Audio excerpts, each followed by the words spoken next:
जय हिंद भाई। वापस से 3 आईपीओस क्लैश करने वाले हैं, जिसमें से एक है फिजिक्स वाला, जिसके आज हम एनालिसिस करने वाले हैं।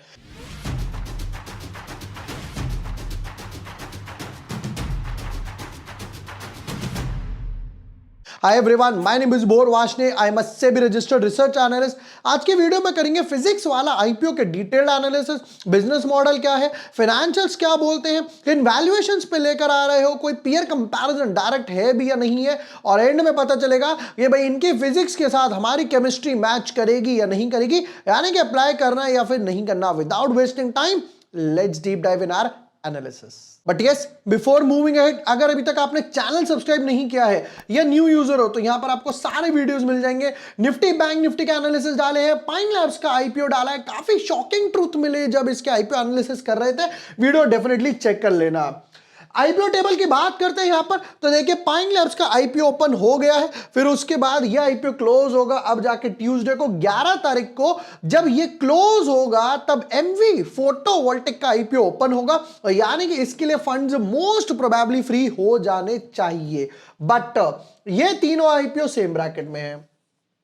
एमबी फिजिक्स वाला और टेंको करके है, ये तीनों सेम ब्रैकेट में आ रहे हैं, तो समझ के चलना भैया आपके पास कौन सा प्रायोरिटी देना है या कौन सा प्रायोरिटी नहीं देना। चलिए शुरू करते हैं भाई फिजिक्स वाला के साथ। Physics Wallah is an edtech company offering test preparation courses for various competitive examinations like JEE, NEET, UPSC and upskilling courses like data science, analytics, banking, finance, software development, etc. Stock market का रह गया, वो मेरे पास है।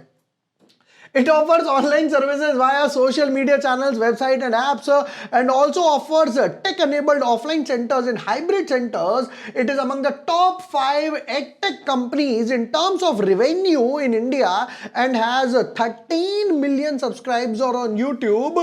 I hope कभी हमारे भी हो जाए। भाई देखो, रेवेन्यू के टर्म्स में है, प्रॉफिट कितना है वो भी देखना पड़ेगा। रेवेन्यू में तो भैया बाईजूस भी एक नाम पर था। नेक्स्ट पर आते की नंबर्स के बारे में कुछ लिखा हुआ है। 4 मिलियन यूनिक ट्रांजैक्टिंग यूजर्स के बारे में लिखा हुआ है। एवरेज कलेक्शन पर यूजर के बारे में लिखा हुआ है कि 3900 के आसपास फीस पे करता है।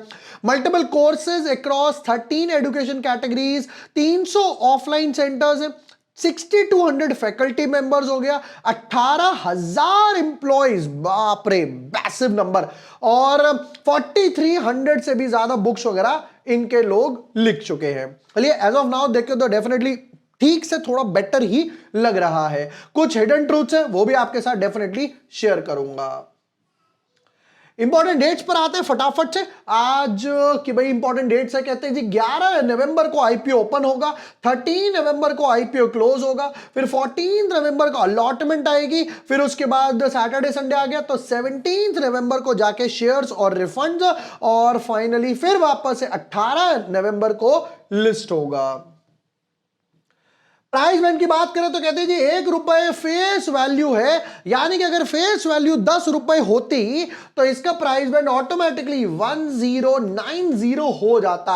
आई होप आगे जाके 2 साल 5 साल 10 साल डाउन द लाइन सेबी एक ऐसा रूल लेकर आए कि भैया 10 रुपए फेस वैल्यू पर लाओ, हालांकि थोड़ा मुश्किल है। कहते हैं प्राइस बैंड 109 के आसपास है, और उसके बाद 137 शेयर्स का एक लॉट बनाया है। कहते हैं 3480 करोड़ हमें चाहिए, 3480 करोड़ चाहिए, जिसमें से सिर्फ 10-11% के आसपास जो है वो ओएफएस है, तो यानी 10% लिख लेते कैलकुलेशन के लिए, और 90% जो है वो फ्रेश इशू है। 3100 करोड़ कंपनी में डाल रहे हैं, बहुत अच्छी बात है। अब यहां पर एक चीज बताता हूं, 109 रुपए का शेयर दे रहे हैं भैया, इन्होंने कितने में एक्वायर करा था समझते हैं, जिसके लिए हम यहां पर गए। आरएचपी में क्या क्या लिखा हुआ है वो भी दिखाता हूं। अब देखते हैं भाई इन्होंने कितने में एक्वायर करा, उसके लिए हम गए आरएचपी वगैरह में, तो इन्होंने क्या लिखा हुआ है देखिएगा जरा। Details of the promoter selling shareholders offer for sale and weighted average cost of acquisition। अलाक Pandey भैया जो इनके ओनर है, प्रमोटर सेलिंग इक्विटी शेयर्स कितने 1900 मिलियन के आसपास है, और नेग्लिजिबल है भैया, ऑलमोस्ट 0 से भी कम हो गई, 1 रुपए से भी कम हो गई भैया। यहां पर देखो पाइन लैब्स में कितना था 0.49 का 221 रुपए, यहां पे नेग्लिजिबल है। कहते भैया ऑलमोस्ट जीरो है क्योंकि फेस वैल्यू और टूट गई। इन्होंने 1 या 2 रुपए पे एक्वायर करोगा, वॉट इनसे डिवाइड हो गया, यानी मान लेते चलो 25 पैसा मान के चलते हैं, जो अब जाके 109 रुपए पे मिल रही है। आरओआई कोई हिसाब नहीं है। दूसरा कहते हैं प्रतीक बूब, नाम तो चेंज कर लो यार, चलो ठीक है। इनका कहते हैं भैया इनका भी नेग्लिजिबल है। चलिए नेक्स्ट पॉइंट पर आते हैं। अब भैया उसके बाद कोटा की बात कर लेते हैं। QIB कहते हैं जी 75% कोटा है QIB का। रिटेल वालों को भैया आपको 10% मिलेगा, लेना है तो लो वरना छोड़ दो। फिर उसके बाद HNI कहते हैं 15% के आसपास मिलेगा। एक एक लॉट की बात कर लेते हैं फटाफट से। कहते हैं एक लॉट अभी है 14,933 का। ज्यादा लॉट चाहिए तो स्मॉल HNI या बिग HNI में लगाओ। हालांकि ये स्मॉल HNI कैटेगरी सबसे बुरी कैटेगरी होती है भैया, इसमें कभी कुछ मिलता ही नहीं है। प्रमोटर होल्डिंग अभी 81% है, उसके बाद रह जाएगा 64% के आसपास, क्योंकि फ्रेश इश्यू थोड़ा सा ज्यादा है। अब बताओ भाई क्या कमाया क्या गवाया। नंबर्स पर आते हैं, इनके जब नंबर्स बढ़े तो और बातें खुलने को आई। अच्छा देखिए, वैसे तो हर बारी का जो मेरा फाइनल वर्डिक्ट होता है स्पेशली एसएमई आईपीओस पर, अप्लाई करे वॉइड करे, वो मैं ट्विटर टेलीग्राम पे डाल देता हूं। यहां पर 3,37,000 मेंबर्स की हमारी कम्युनिटी है, बिल्कुल फ्री है, कोई चार्जेस नहीं है ट्विटर टेलीग्राम के। अगर आप भी हमारी कम्युनिटी का पार्ट होना चाहे, लिंक डिस्क्रिप्शन पिन कमेंट में दे दूंगा, वहां जाकर भी फॉलो कर लेना। सब अपडेट, ऑटो अपडेट सब मिलता रहेगा वहां पर। बताओ भाई फाइनेंशियल्स के बारे में।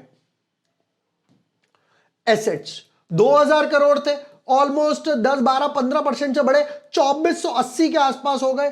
4100 करोड़ से एक अच्छी खासी ग्रोथ है एसेट्स में, और 5000 करोड़ के आसपास हो गए, 25% बढ़ा। तो लास्ट 2.5 साल में 2000 से 5000 करोड़ के एसेट्स हुए, डेफिनेटली अच्छी ग्रोथ है। इनकम की बात करें, कहते हैं 772 करोड़ था, जिस पर हमें 84 करोड़ के आसपास का लॉस था, यानी ऑलमोस्ट 12% लॉस था।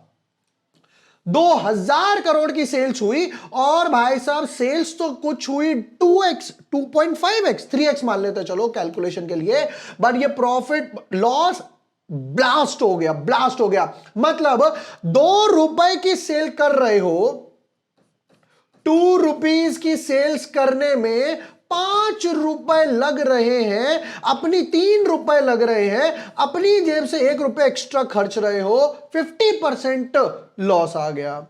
नेक्स्ट ईयर सेल्स 50% बढ़ी, लॉस थोड़ा सा कंट्रोल हुआ 243 के आसपास, और 905 करोड़ है अभी एक क्वार्टर के अंदर। हालांकि भाई अब यहां पर ऐसा तो है नहीं कि दिवाली आएगी तो लोग एडमिशन वगैरह लेंगे, सेल ज्यादा हो जाएगी। ये सीजन तो स्टार्ट रहेगा ही रहेगा अप्रैल के आसपास। 127 करोड़ के आसपास का लॉस अभी भी चल रहा है। नेक्स्ट पॉइंट पर आते हैं। अब देखो एक और इंपॉर्टेंट कॉलम है, वो है नेटवर्थ का और रिजर्व्स एंड सरप्लस। देखिए यहां 62 करोड़ का प्रॉफिट, और I should say net worth positive थी, ये यहां जाकर हो गई -800 करोड़ लॉस पर। समझ आता है, ब्लास्ट एक्सपेंशन कर दिया होगा, सेंटर सेंटर सेंटर खोल दो, होर्डिंग्स वगैरह लगवा दो, ऐड ऐड ऐड दे दो, कोई प्रॉब्लम नहीं है, हर स्टार्टअप के साथ होता है। अब ये हो गया वापस से पॉजिटिव, थोड़ा सा ड्रॉप हुआ ऑलमोस्ट 180 करोड़ के आसपास। पहला सवाल था यहां पर ऐसा क्या हुआ, -800 रिकवर हुए और 1900 पॉजिटिव हो गए, तो मोटा मोटा 2700 करोड़ के आसपास का गैप आपने कवर करा। पहला सवाल। दूसरा सवाल, रिजर्व्स -187 थे, ये और बढ़ गए, नेगेटिव हो गए -1200, -1200 से वापस 400 हो गए, तो अगेन 1600 करोड़ के आसपास के रिजर्व्स पॉजिटिव कैसे हो गए, ये मेरा सबसे बड़ा सवाल था। बोरिंग्स 950 करोड़ थी, 1600 करोड़ हो गई, और ये ड्रास्टिकली जीरो हो गई, डेट फ्री कंपनी हो गई। कैसे? इक्विटी कन्वर्जन से। समझते हैं। हम गए वापस से भैया इनके आरएचपी वगैरह पर। बताओ भैया आरएचपी का क्या हिसाब किताब है। देखिएगा, पहला कॉलम जो है फाइनेंशियल ईयर 2023 का है, ये पूरा फाइनेंशियल ईयर 2024 का है, ये फाइनेंशियल ईयर 2025 का है, और ये जून 2024 का है, जिसके लिए मेरी कोई इंपॉर्टेंस नहीं है, और ये जून 2025 का है, जिसकी थोड़ी बहुत इंपॉर्टेंस वगैरह है। समझिएगा जरा, इक्विटी कॉलम में क्या बोलते हैं, ये रुपीज इन मिलियन है, 60 मिलियन यानी कि 6 करोड़, 60 मिलियन यानी कि 6 करोड़। अब इस बीच में आप देखोगे 6 करोड़ से से 218 करोड़ के आसपास हो गया। 6 करोड़ से कितना हो गया? Come on, repeat me with me one more time. 6 crore से कितना हो गया? 218 करोड़ के आसपास हो गया, जिसकी वजह से इक्विटी के थ्रू पैसा उठाया। और आपने न्यूज भी पढ़ी होगी भाई, एक टाइम ऐसा आया अलग पांडे की नेटवर्थ शाहरुख खान से भी पास ऑन हो गई। शाहरुख खान जी सोच रहे हैं ये क्या हुआ? 6 करोड़ से 218 करोड़ की तो भैया इक्विटी के थ्रू पैसा उठाया। और इस क्वार्टर में भी 218 से 218 बहुत टाइनी सा पैसा इन्होंने यहां पर उठाया है, जिसकी वजह से नेटवर्थ पॉजिटिव हुई, रिजर्व्स पॉजिटिव हुए। मैं वही सोचूं ये कौन सी ट्रिक है भाई, आईपीओ आने से पहले पॉजिटिव हो जाते हैं सब लोग। चलिए कोई प्रॉब्लम नहीं है। बोरिंग्स की बात करें तो हाँ डेफिनेटली बोरिंग्स पे काम करा। यहां पर जो 1648 था वो यहां जाकर 2 करोड़ के आसपास रह गया। और ओवरऑल बात करी जाए तो 2500 के आसपास था, वो अभी सिर्फ 9800 और अभी कुछ 1200 के आसपास है। तो बोरिंग्स लॉन्ग टर्म वाली जो है वो हाफ हुई है, क्योंकि इक्विटी में कन्वर्जन हुआ। ये थे हिडन ट्रूथ्स। नेक्स्ट पॉइंट पर आते हैं। रिटर्न ऑन नेटवर्थ नेगेटिव है, पैट मार्जिन नेगेटिव है, इबिटा मार्जिन लेवल पर पॉजिटिव हो तो यानी पैसा इंटरेस्ट वगैरह में जा रहा है, डेप्रिसिएशन में जा रहा है। Price to book value 14 for a loss making company. Next कहते हैं भैया यहां पर ईपीएस -1.76 है, पी रेशियो -100 के आसपास है। चलो फिर भी पाइन लैब्स का तो 1200-1300 के आसपास है। पैसा किस लिए उठा रहे हैं जरा फाइनली देख लेते हैं। कैपिटल एक्सपेंडिचर करेंगे न्यू ऑफलाइन स्टोर्स और हाइब्रिड के लिए 460 करोड़ रुपए से। एक्सपेंडिचर करने वाले लीज पेमेंट्स वगैरह के लिए 540 करोड़ के आसपास। Capital expenditure for fit outs of new offline centres of xylem ये हो गए 31 करोड़, तो छोटा अमाउंट है। लीज पेमेंट ऑफ जाइलम जो इनकी एक सब्सिडरी है। हॉस्टल्स वगैरह लगाएंगे 15 करोड़, बाकी छोटे छोटे एक्सपेंस लिखे।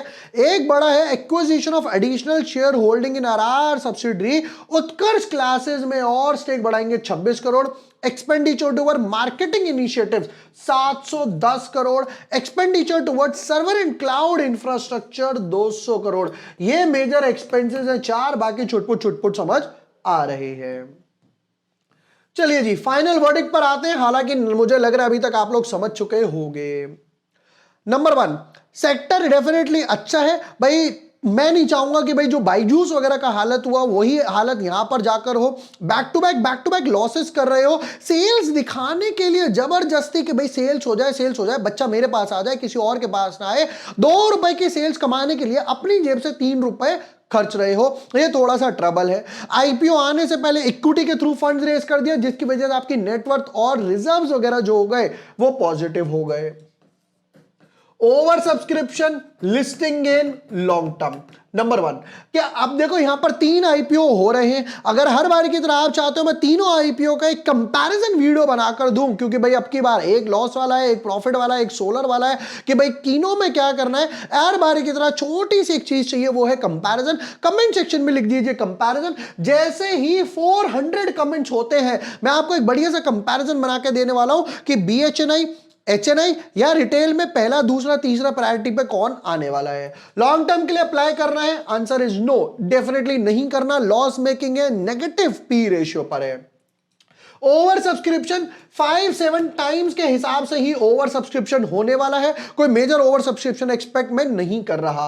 2-5% के लिस्टिंग गेन होंगे, ये भी हो जाए तो बहुत बढ़िया बात है।